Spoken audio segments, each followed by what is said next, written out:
I don't come from film school. I didn't like grow up like coming through the ranks. Like all I can go on is my feelings and my gut and like how things make me feel. And I wanted the audience to feel exactly what Molly was feeling like at every point, and even to the point, where it's unbearable, to where you think you're going to break. Welcome back to Director's Notes. Thank you so much for having me back. Feels so good. No, absolute pleasure. So I'm just going to kick everything off. I mean, if you just want to introduce yourself to us again and tell us about what the film we're going to be talking about today. So, my name's Daisy-May Hudson, and I am the writer and director of Lollipop. Lollipop. So you've got cinema release coming soon.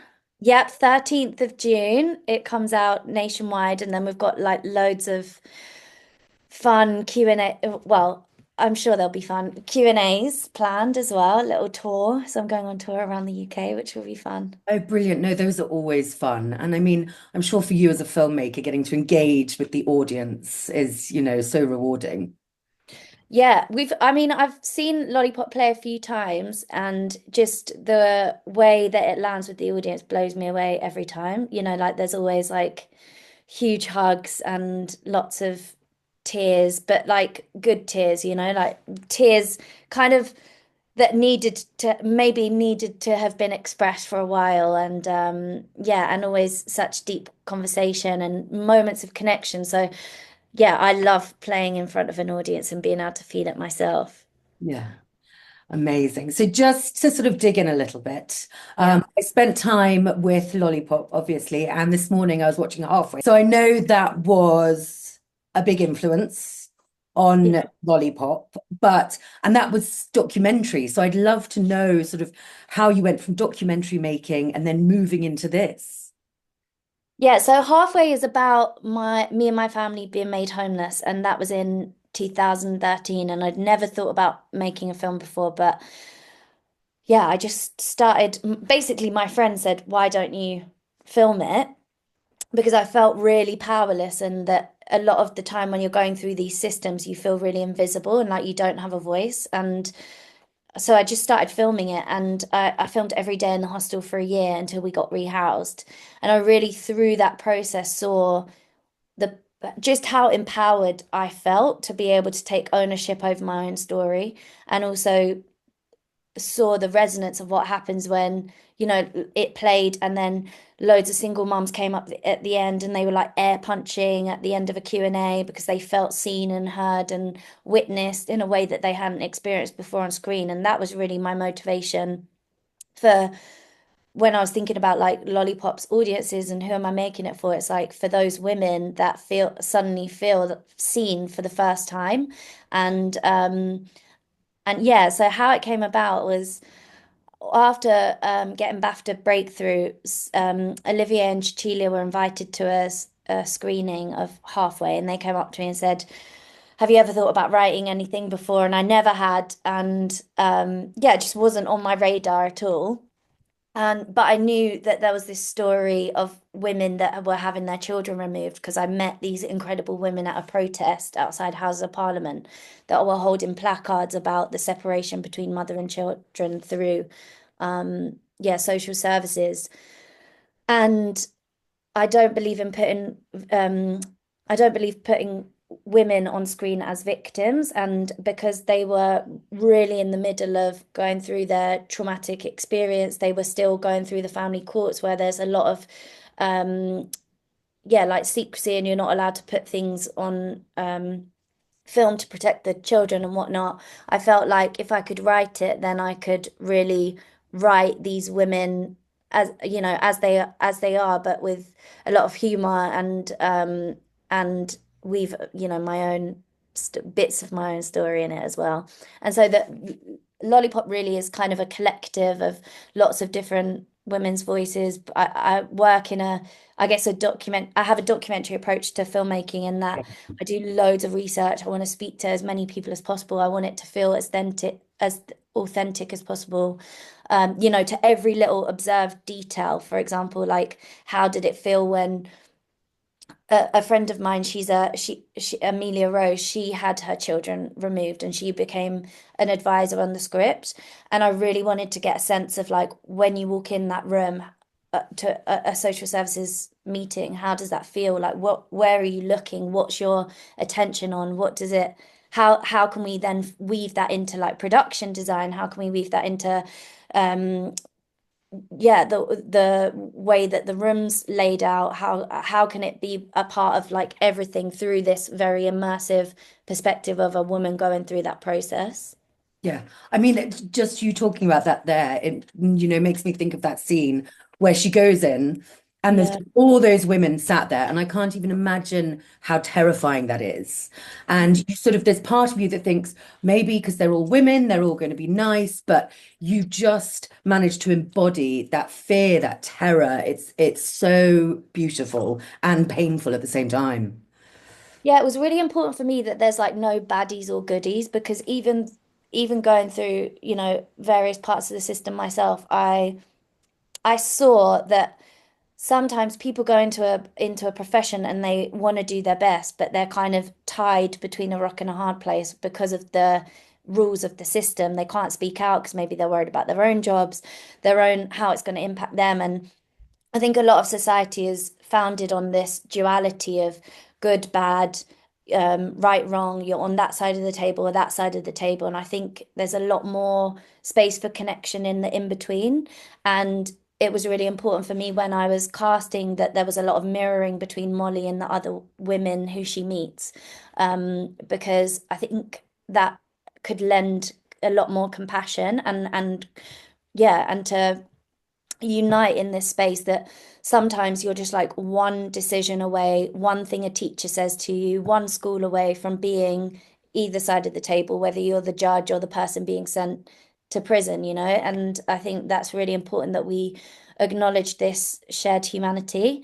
And yeah, and I also, there's women within the film that come from lived experience of the place of the themes that we talk about in the film. And I really wanted, first of all, for them to naturally lend a lot of compassion because they know what it's like. But also, I think there's a really powerful experience of alchemy, what happens, and I experienced it in Halfway when we take our pain and we turn it into something beautiful just by creatively, telling our story and weaving all of that together. Suddenly, something that caused us suffering can be medicine for so many other people, and that was really a big intention for yeah for Lollipop.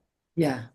I mean, there's so much I want to dig into, but so I want to talk about your portrayal of the bureaucracy and the rules, and it just makes me so sad and so angry, but I don't think I've seen as honest a portrayal in a very long time. And you said you do a lot of research. I mean, how did you approach that side of it? Yeah, so I had a family lawyer who was really who spoke who kind of was a script advisor, and she ends up playing one of the social workers in the film, Sherma Polidor. So she was really amazing at like talking me through how realistic, like the authenticity of the language, the authenticity of how things are portrayed. I spoke to a judge who really lent his version of how he might summarize a case, what kind of things he's looking for. I spoke to a lot of women that are going through the system. I spoke to social workers. It was so important for me that everyone in this system would watch it and think, yeah, that is what it's like, and that it's not only from this perspective of um yeah, it's not from a biased perspective of the mother, even though, like that her story is so important to me. Molly's story, which represents so many other women's stories, is so important. It felt that again, I don't want to point out a baddie, but I want to say, regardless of everyone's intentions, this system doesn't work. Like it's actually the rules itself, like Yeah, there needs to be something, or I don't have the answer because I don't work in this sector. I've not experienced various parts of this system, but I do believe that we need to really be having a critical engagement with whether this system works. And if not, like, what are we visioning? I think the film is really an invitation, particularly at the end, for calling into question, but also, um, yeah, like calling into what is it we actually want from society. We want somewhere that makes us feel safe. We want somewhere that's rooted in community. We want something that's rooted in love, and that's for me is really what we need to come back to each time. Yeah. And I mean, that's beautiful because you've got that love between the two women and their friendship, which, is that it's such an amazing part of the film. And that's what I wanted to see as well. Because, she's out on her own and she's got all of this to deal with. And then when they come together, there's so much power in that. Hmm. Yeah, I think there's this amazing thing that happens because I also hold like women's circles and I come from a shamanic practice as well. And there's something so beautiful when a woman sees another woman and says like, I fully accept you, come with all your shit and um and show me who you are and I'll still love you and I'll still hold you and I'll still accept you, and that is completely transformational and it's so healing, and there's so much mirroring between Molly and Amina's experiences. Um they come from very different life experiences, but really ultimately they're very similar and they hold each other in so much yeah, love, and I think I really, for Molly, her journey is like, how do you come out of survival mode? And how do you, because when you're, I've experienced it myself, but when you're just trying to survive, you're very reactive. You're reactive to everything that's in front of you because that's the only way that you know how to manage. Yeah. And then what happens when she meets Amina, I think is the first time she's offered a safe space. And it's the first time where Molly can actually begin to put down her guard and put down her walls. Um, and in the same way, Amina feels so seen by Molly in a way that she is valued beyond just being a mum. She's like a whole person. And yeah, I think this what happens when we create safe spaces, whether that's in friendships, whether that's in life, whether that's in society, whether that's in, like what I'm saying is calling for something else, magical things really can happen because it's the first time where you can put down your walls and actually connect and say, this is who I am and this is what I need.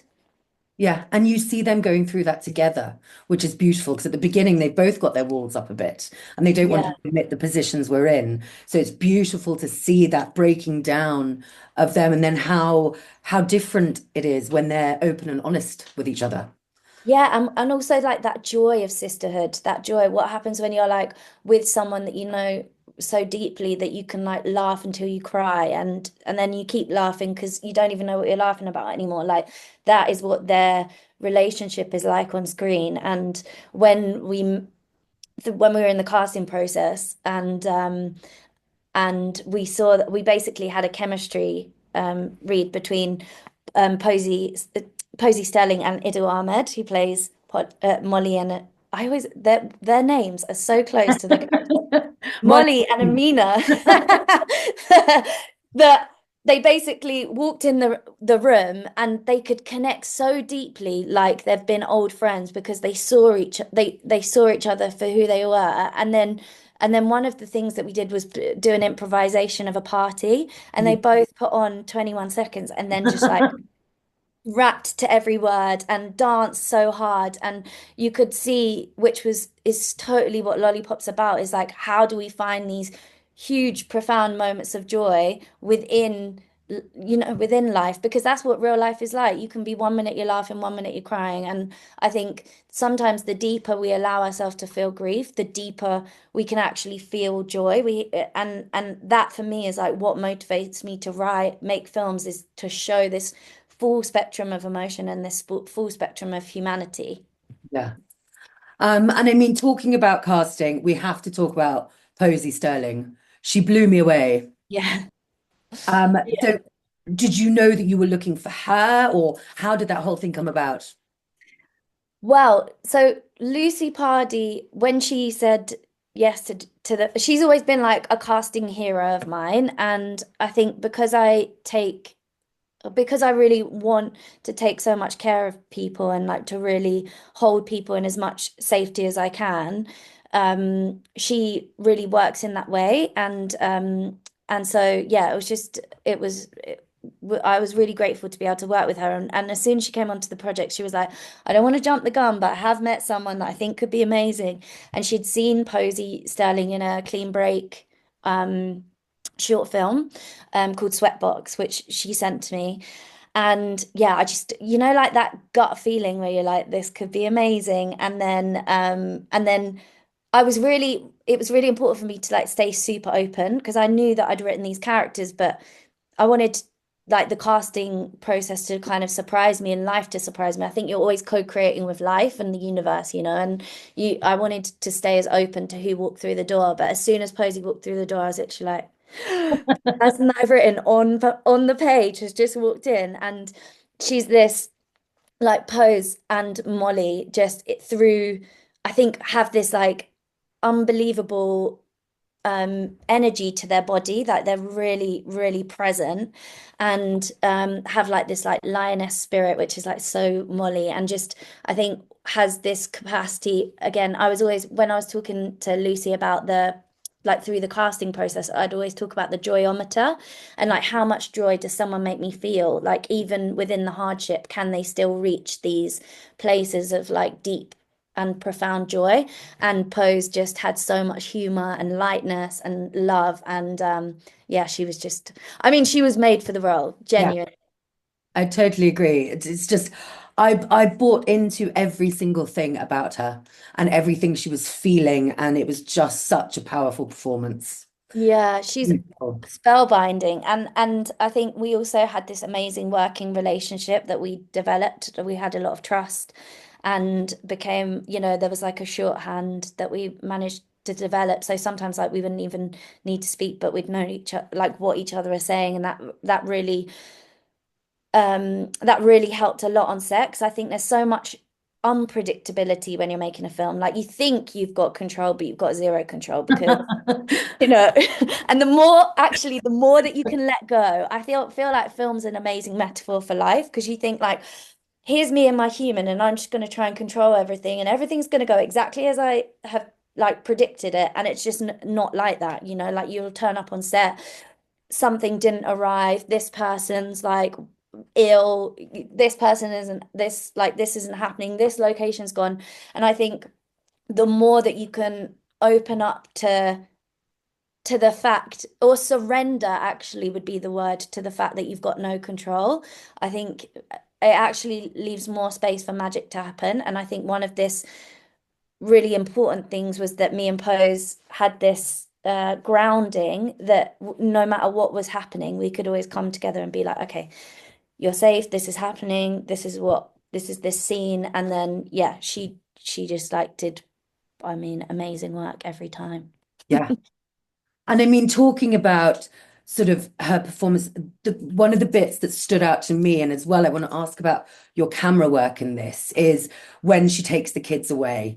That was when suddenly, like, my heart was in my throat, and they're trying to get on the bus, and then they're in the supermarket, and it's much more, it's sort of a lot closer, and just all of that I just found so incredible. So I'd love to know about that kind of switch in pace.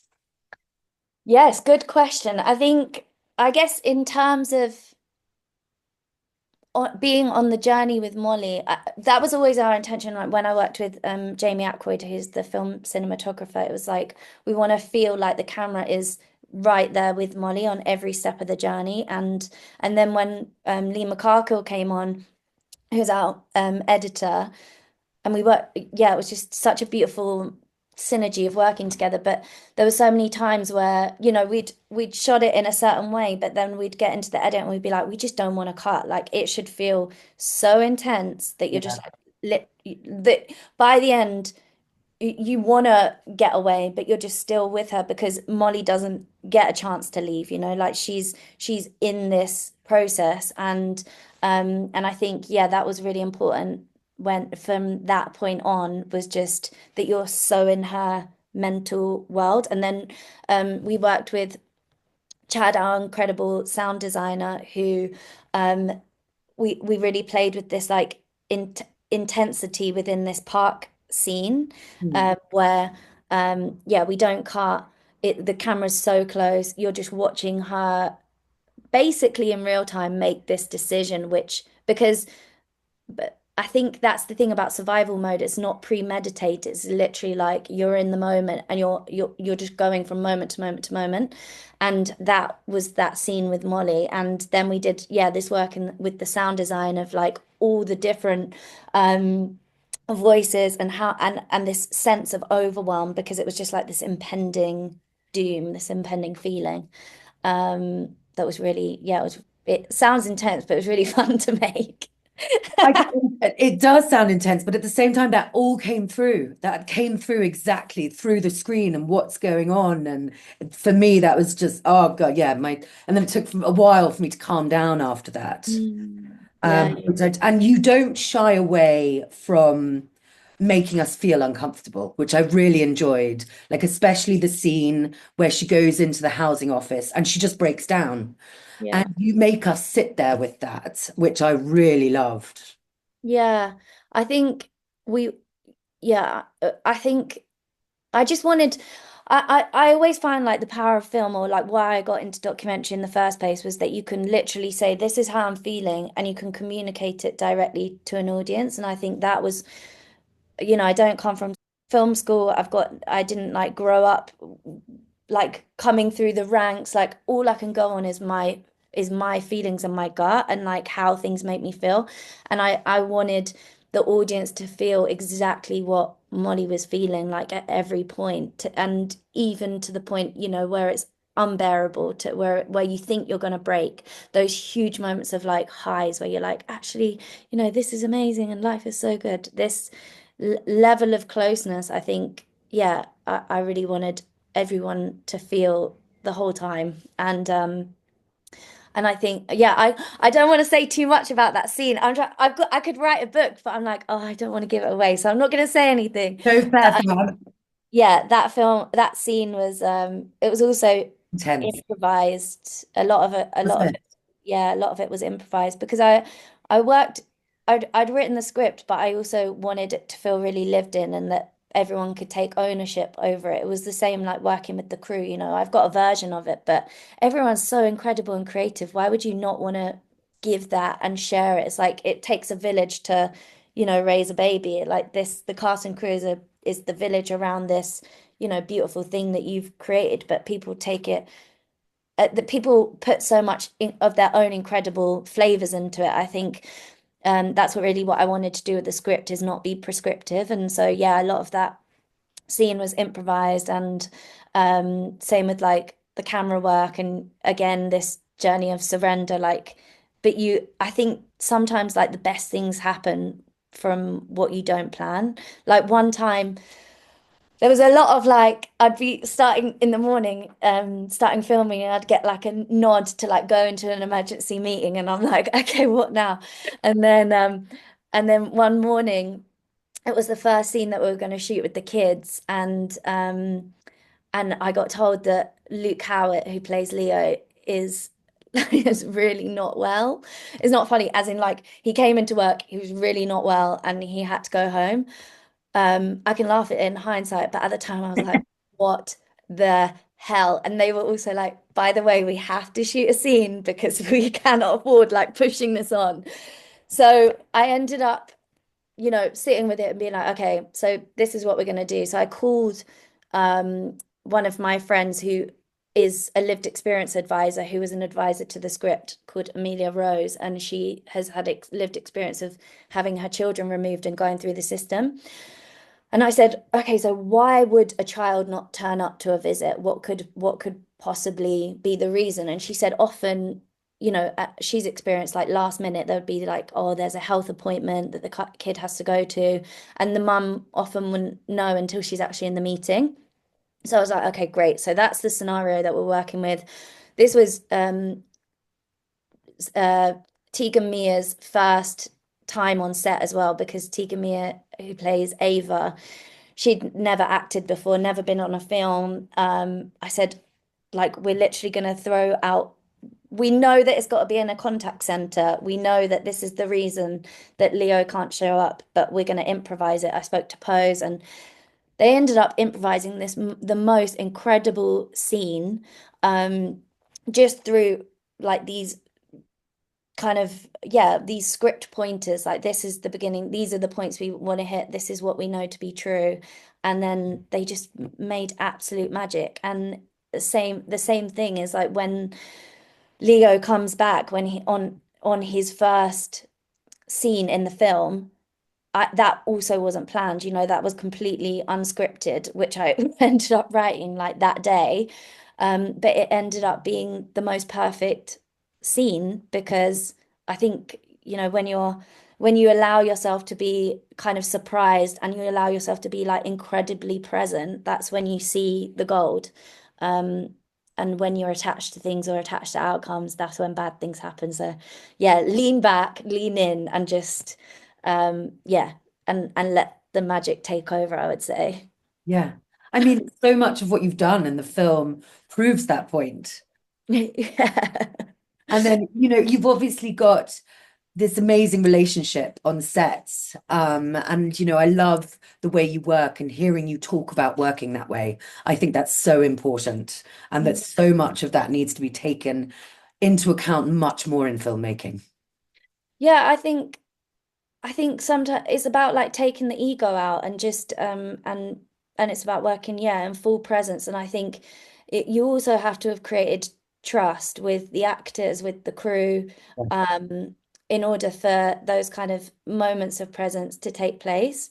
Um, but I think that was kind of my intention building that from the beginning, I think it comes from top down. And one of my intentions is really to change the culture of how we create films and how we relate to each other in a workspace. As we've spoken about on with Holloway, we worked in a trauma-informed way, and I'd always, I think maybe I come at it from a more shamanic way. And then when I met Sophie and Polly, who had worked previously in a trauma-informed way, it kind of, yeah, cemented what do I want to take to Lollipop.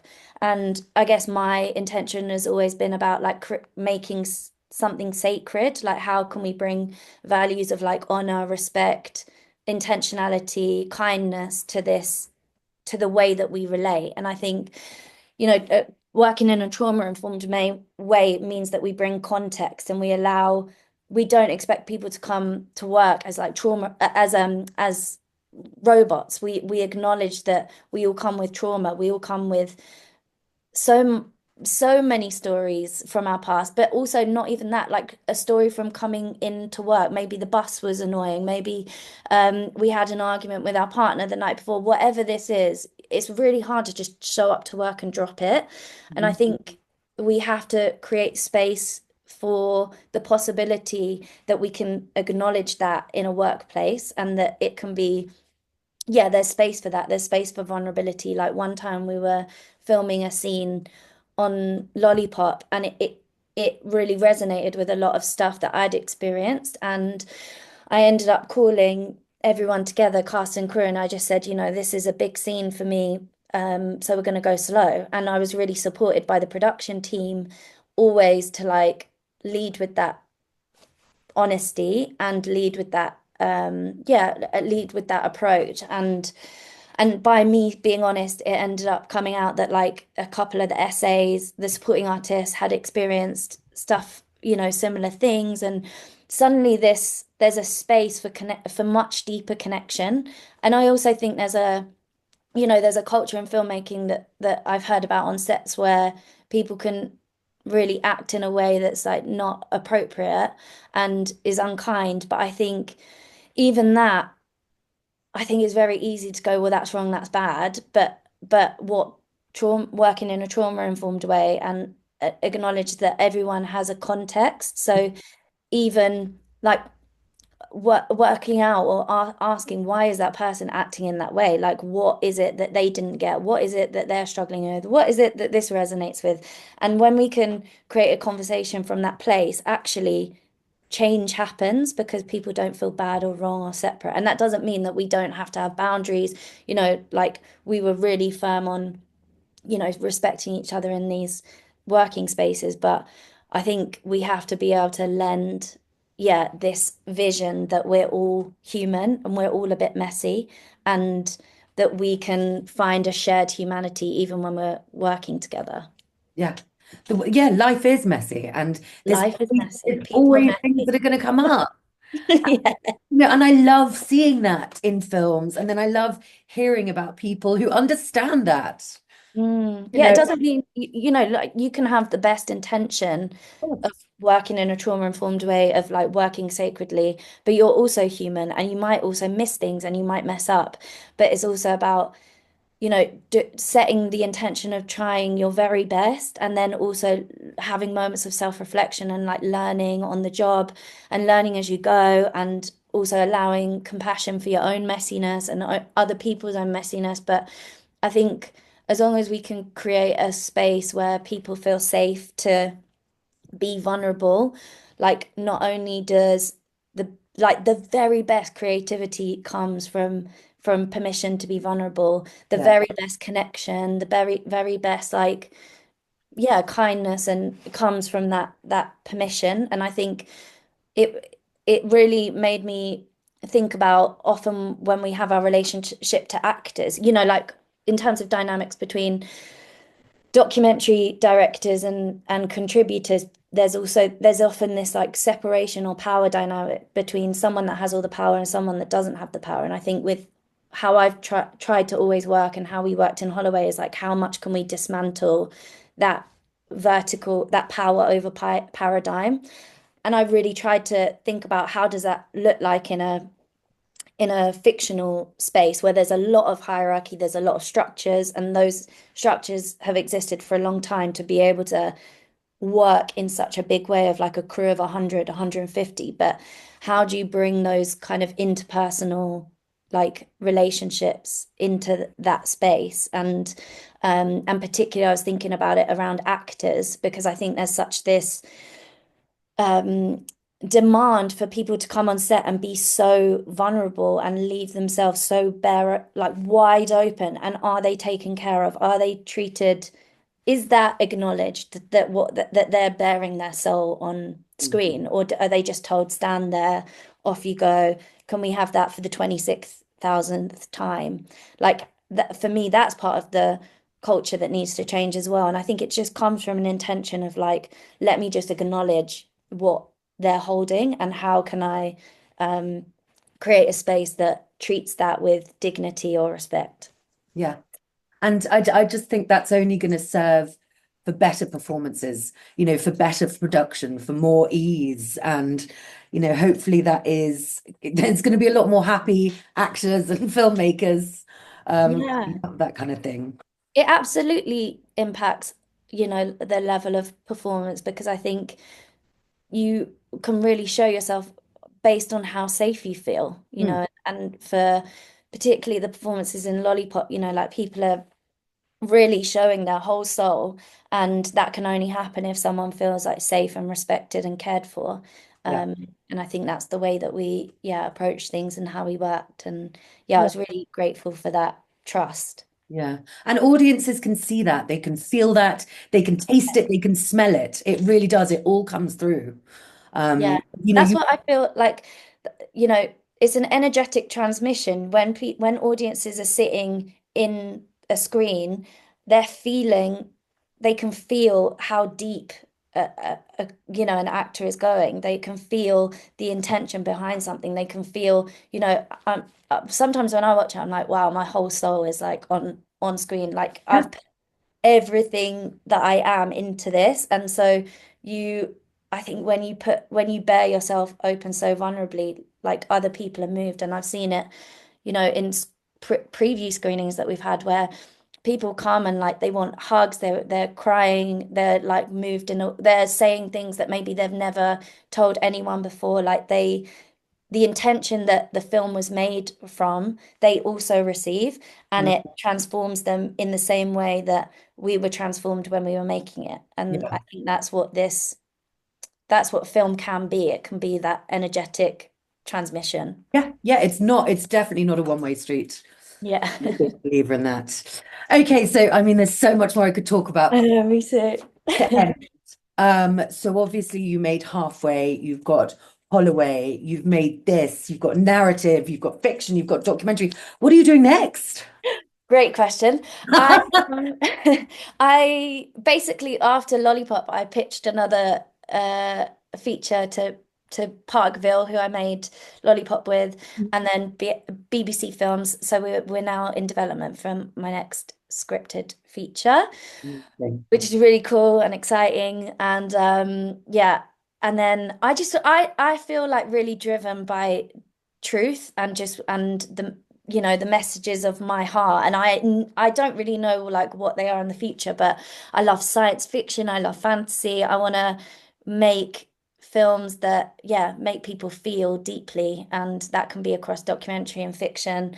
I definitely like I feel like sci-fi is on the cards like pretty soon. Yeah, That's my dream. absolutely. I love the way that different people explore things in different genre. It Yeah. really excites me. Like I feel like horror is one of sometimes my favorites when people dive into real like social issues through horror. I'm like, yes. yeah. Well, that's the thing I like because I really experience real life as magic. I from my shamanic practice, I feel like there's so much beyond the physical reality that I communicate with and I experience. And for me, like fantasy genre or science fiction, like that is a way that I can communicate my truth just through a different genre. So I'm super excited and I feel like, yeah, the sky's the limit, basically.